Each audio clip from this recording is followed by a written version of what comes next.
Hello friends, welcome back to my YouTube channel. Today we will start rate law and rate constant. आज हम पढ़ेंगे rate law क्या होता है और रेट कांस्टेंट क्या होता है। ठीक है जी। सबसे पहले तो हमें एवरेज रेट ऑफ रिएक्शन पता होना चाहिए कि एवरेज रेट ऑफ रिएक्शन क्या होता है। तो average rate of reaction find करने के लिए हमें पहले तो रेट का फॉर्मूला पता होना चाहिए। रेट का फॉर्मूला है change in concentration upon change in time. ठीक है, ये है रेट ऑफ रिएक्शन का फॉर्मूला कि change in concentration upon change in time, जो कि हमने पहले भी पढ़ लिया था। लास्ट लेक्चर में हमने डिस्कस कर लिया था केमिकल काइनेटिक्स में instant reaction, rate of reaction और एवरेज रेट ऑफ रिएक्शन क्या होता है। ठीक है, तो इसका फॉर्मूला मैंने आपको बताया था कि डेल्टा जो होता है वो लार्ज चेंज के लिए होता है और जो डी होता है वो स्मॉल चेंज के लिए होता है। ठीक है, तो ये इसका फॉर्मूला आ गया। प्लस और माइनस, प्लस मैंने आपको बता दिया था कब आता है और माइनस कब आता है। जब रेट ऑफ रिएक्शन में प्रोडक्ट बन रहा हो तो उसके लिए प्लस आएगा, और जो रेट ऑफ रिएक्शन का रिएक्टेंट है वो डिसअपियर हो रहा होता है जब, तो उसके लिए माइनस आता है। ठीक है जी। तो यहाँ पे देखिए प्लस और माइनस लेके चलेंगे। Delta change in concentration upon change in time. अब इंस्टेंटेनियस के लिए क्या लेंगे? प्लस और माइनस सेम, डी मतलब small change, change in concentration upon change in time. ये हम एक डायग्राम के थ्रू भी समझ सकते हैं। देखिए मैंने ये डायग्राम जो बनाया है ये इंस्टेंट रिएक्शन का बनाया है। इसमें हम क्या करेंगे, एक पर्टिकुलर टाइम पे वैल्यू फाइंड करेंगे, उसको हम बोलते हैं इंस्टेंटेनियस रिएक्शन। यहाँ पे हम एक टेंजेंट ड्रॉ करेंगे। इस टेंजेंट से ही हमें पता लगेगा कि पर्टिकुलर टाइम पे कितनी रिएक्शन हुई है। ठीक है जी। एवरेज का तो हमने पढ़ लिया था कि जितने भी, मैंने आपको एग्जांपल दिया था एक बॉलर का एग्जांपल, कि उसने हर अपने फर्स्ट बॉल में इतने रन बनाए, सेकंड में इतने रन बनाए, टोटल करके उसका एवरेज निकल गया था। बट वो इंस्टेंटेनियस में क्या होता है कि वो पर्टिकुलर एवरेज नहीं होती, उसमें हम एक पर्टिकुलर वैल्यू लेके चलते हैं कि उसने मतलब सेकंड बॉल पे कितने रन बनाए, थर्ड पे कितने रन बनाए। ठीक है जी। तो ये हम एक एग्जाम्पल के थ्रू भी समझते हैं। Let us take an example. N2 gaseous state में है, 3H2 गैसियस स्टेट में है। ये है इक्विलिब्रियम का साइन, वो तो आपको पता ही होगा, अगर नहीं पता तो चलो मैं आपको बता रही हूँ इक्विलिब्रियम का साइन। 2NH3 गैसियस स्टेट मतलब क्या है इसका? अगर एक नाइट्रोजन गायब हो रहा है और 3 हाइड्रोजन गायब हो रहे हैं तो उसके बदले में 2 अमोनिया प्रोड्यूस हो रहे हैं। ठीक है जी। मतलब क्या हो गया, ये रिएक्टेंट है हमारा और ये हमारा प्रोडक्ट है। अगर आप मेरे चैनल पे नए हैं तो प्लीज़ मेरे चैनल को लाइक शेयर सब्सक्राइब जरूर कीजिए। ये केमिकल काइनेटिक्स का थर्ड वीडियो मैं अब बना रही हूँ, वीडियो शूट कर रही हूँ। अगर किसी को कोई भी क्वायरी है, अगर आपने पहली 2 वीडियोस नहीं देखी तो वो आप प्लीज़ देखिए, तभी आपको आगे का चैप्टर समझ में आएगा। उसका लिंक आपको डिस्क्रिप्शन में भी मिल जाएगा। कोई भी क्वायरी हो तो आप कमेंट सेक्शन में पूछ सकते हैं। ये आनंद नाम का बच्चा है जिसने कि मुझे केमिकल काइनेटिक्स के नोट्स प्रोवाइड करने के लिए बोला, इसलिए मैं उसके लिए ही स्पेशल ये वीडियोस बना रही हूँ। तो प्लीज़ वो बच्चा इन वीडियो को जरूर देखे। अगर उसकी कोई भी क्वायरी हो तो प्लीज़ कमेंट सेक्शन में पूछिए। तो चलो आगे चलते हैं। ये हमारा एग्जाम्पल है N2 प्लस 3H2 इक्विलिब्रियम का साइन लेके चले हैं 2NH3 गैसियस स्टेट में। अब यहाँ पे हम मान लेते हैं कि लेट अस XYZ, ये जो है N का रेट ऑफ रिएक्शन हमने मान लिया कि X है, इसका रेट हमने मान लिया Y है, अमोनिया का रेट हमने मान लिया Z है। अब ये बहुत ध्यान से समझना, इसमें देखो अगर एक नाइट्रोजन गायब हो रहा है तो उसके बदले में 2 अमोनिया बन रहे हैं। सबसे पहले हम N2 और H2 के बीच का रिलेशन देखेंगे। अगर एक N2 गायब हो रहा है तो उसके बदले में 3 हाइड्रोजन बन रहे हैं। ठीक है जी, 3 हाइड्रोजन बन रहे हैं, इसका मतलब क्या हो गया, y is equals to 3x, क्योंकि एक नाइट्रोजन की हमने वैल्यू ली है x, ये एक गायब हो रहा है तो ये 3 बन रहे हैं, तो ये इसका ट्रिपल हो गया, तो y is equals to 3x। अब हम रिलेशन ढूंढते हैं N2 और NH3 में। इसमें क्या है, एक नाइट्रोजन गायब होने पे 2 अमोनिया बन रहे हैं, तो क्या आ गया, z is equals to 2x। ठीक है जी। अब हम रिलेशन लेके चलते हैं y और z में। ये थोड़ा ट्रिकी हो जाएगा क्योंकि यहाँ पे 3 हाइड्रोजन गायब होने पे 2 अमोनिया बन रहे हैं। ठीक है जी। तो यहाँ पे देखिए आप, लेट अस सपोज मान लो कि यहाँ पे कोई भी वैल्यू नहीं है। ठीक है जी। यहाँ पे सिर्फ हाइड्रोजन है, तो एक हाइड्रोजन गायब के बदले यहाँ पे मान लो 2 अमोनिया बन रहे हैं, तो क्या इसकी वैल्यू क्या आएगी, Z is equals to 2y। अगर हम यहाँ पे मान ले कि जो इसका कोफिशिएंट है वो 0 है, तो एक हाइड्रोजन के बदले 2 अमोनिया बन रहे हैं, तो Z is equals to 2y आ गया। Z is equals to 2y, मान लो ये 3 नहीं है यहाँ पे भी, और अगर हम यहाँ पे 0 मान लें तो इसका मतलब क्या है कि जब 3 हाइड्रोजन गायब हो रहे हैं तो सिर्फ हमें एक अमोनिया बन रहा है, तो इसका मतलब क्या आ गया, 3Z is equals to y, क्योंकि यहाँ पे तो 0 है और यहाँ पे 3 हाइड्रोजन गायब हो रहे हैं, तो इसका मतलब क्या आ गया, 3Z is equals to 2y। अगर आपको नहीं समझ आया तो आगे जाके और अच्छे से समझ आ जाएगा, वीडियो को आप बहुत ध्यान से देखना, ठीक है जी। इसका मतलब क्या है कि रिएक्टेंट जो डिसअपियर हो रहा है और प्रोडक्ट विल बी फॉर्म्ड, ठीक है। इसका एवरेज रेट ऑफ रिएक्शन निकाल लेते हैं। अगर आपको इन चक्रों में नहीं पढ़ना कि कैसे इक्वेशन बनेगी कैसे नहीं बनेगी, तो लेट इट बी, इसको छोड़ो। इसका एक इजी तरीका भी है।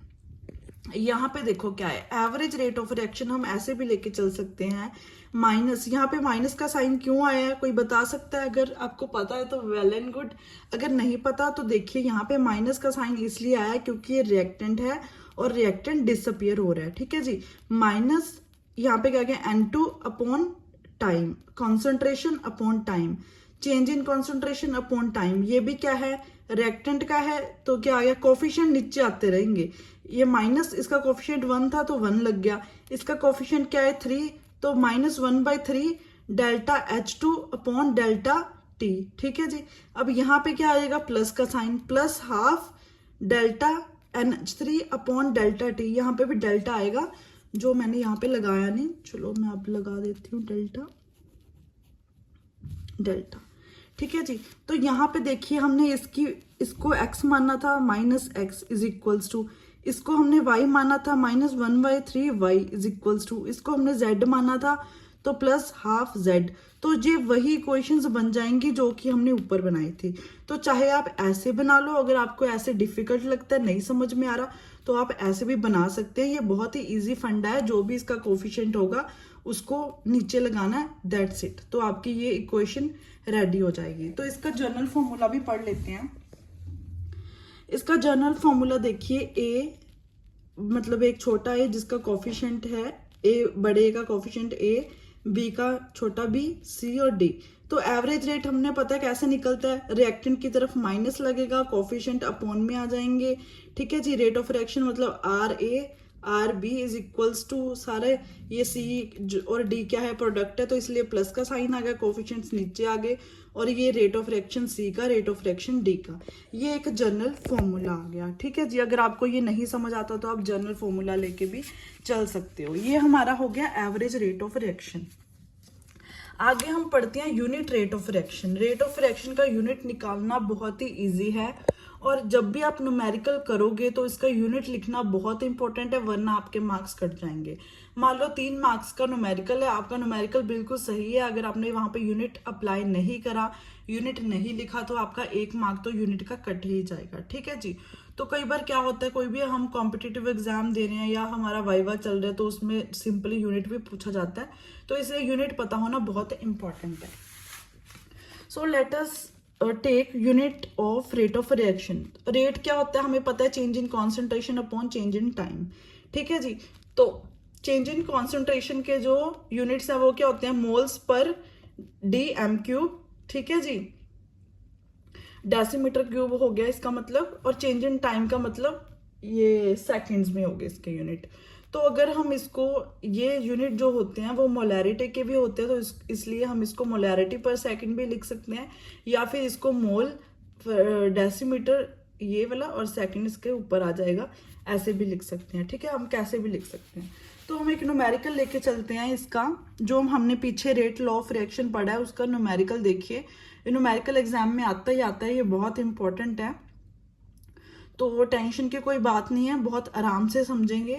ये देखिए, ये हमारा रिएक्टेंट है 2N2O5, ये हमें प्रोडक्ट, 2 प्रोडक्ट दे रहा है 4NO2 प्लस O2, ठीक है जी।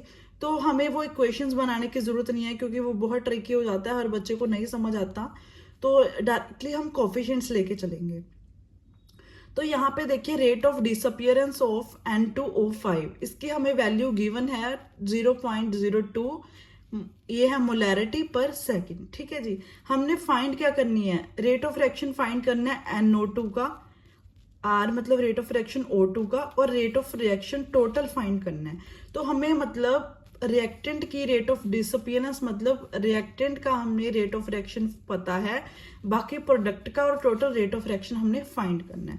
तो आइए चलते हैं, यहाँ पे देखिए -12 delta N2O5 delta T is equals to +1/4 delta NO2 delta T is equals to 1 plus delta O2 delta T। ये हमने देख लिया। इसके आगे हमें इसकी वैल्यू पता है, तो इसकी वैल्यू हम यहाँ पे पुट कर देंगे। यहाँ पे हम लेके चलते हैं इसको x, इसको y, इसको z। ठीक है जी, तो देखिए ½ x is equals to 1/4 y is equals to z।